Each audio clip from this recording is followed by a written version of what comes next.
Hari ini Pak Usu nak kongsi satu lagi teknik membaca yang kita panggil teknik scanning ya, teknik scanning ataupun imbasan ya. Teknik scanning ni di mana kita fokus ya kepada baca secara cepat dan fokus ataupun kita imbas dan fokus kepada tajuk-tajuk tertentu saja ataupun bahagian-bahagian tertentu saja dalam sesuatu tajuk ataupun dalam satu buku ataupun dalam jurnal dan sebagainya ya.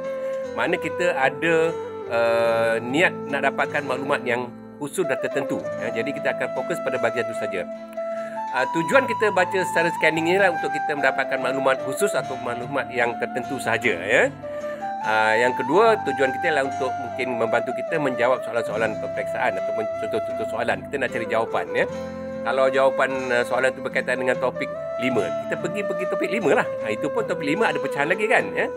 Ataupun kita nak menyiapkan tugasan ya yang pensyarah bagi, kita nak buat penulisan, kita buat penyelidikan ya.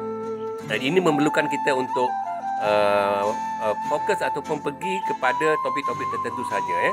Cara kita baca secara scanning ni kita boleh, kalau kita baca buku, kita tengok isi kandungan dulu ya. Kalau buku tu ada 10 bab misalnya kan, dalam setiap bab pun ada pecahan-pecahan kan. Kalau kita tengok kita nak buat assignment berkaitan dengan bab 7. Bab 7 pula panjang ya. Kita mungkin nak tengok 7.5, 7.6, 7 saja. So kita akan imbas 7.5, 7.6, 7 saja. Kat situ saja kita akan baca ya. Tempat lain kita abaikan ya. Yang kedua, kita juga boleh menggunakan macam kita katakan tadi soalan tadi ya. Kita sebagai panduan kita untuk kita fokus kepada bahagian mana dalam sesuatu bab ataupun sesuatu buku atau satu jurnal untuk kita baca ya. Dan cara kita baca tu cepat ya, dan laju kerana kita nak dapatkan idea ya yang berkaitan dengan bahagian itu sahaja ya.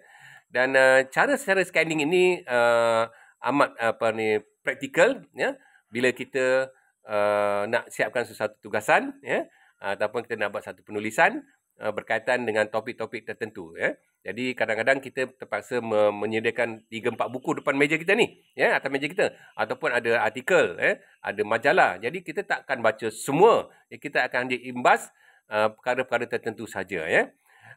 Jadi anda boleh cuba baca secara scanning untuk membantu anda belajar secara lebih kesan. Jumpa lagi. Terima kasih.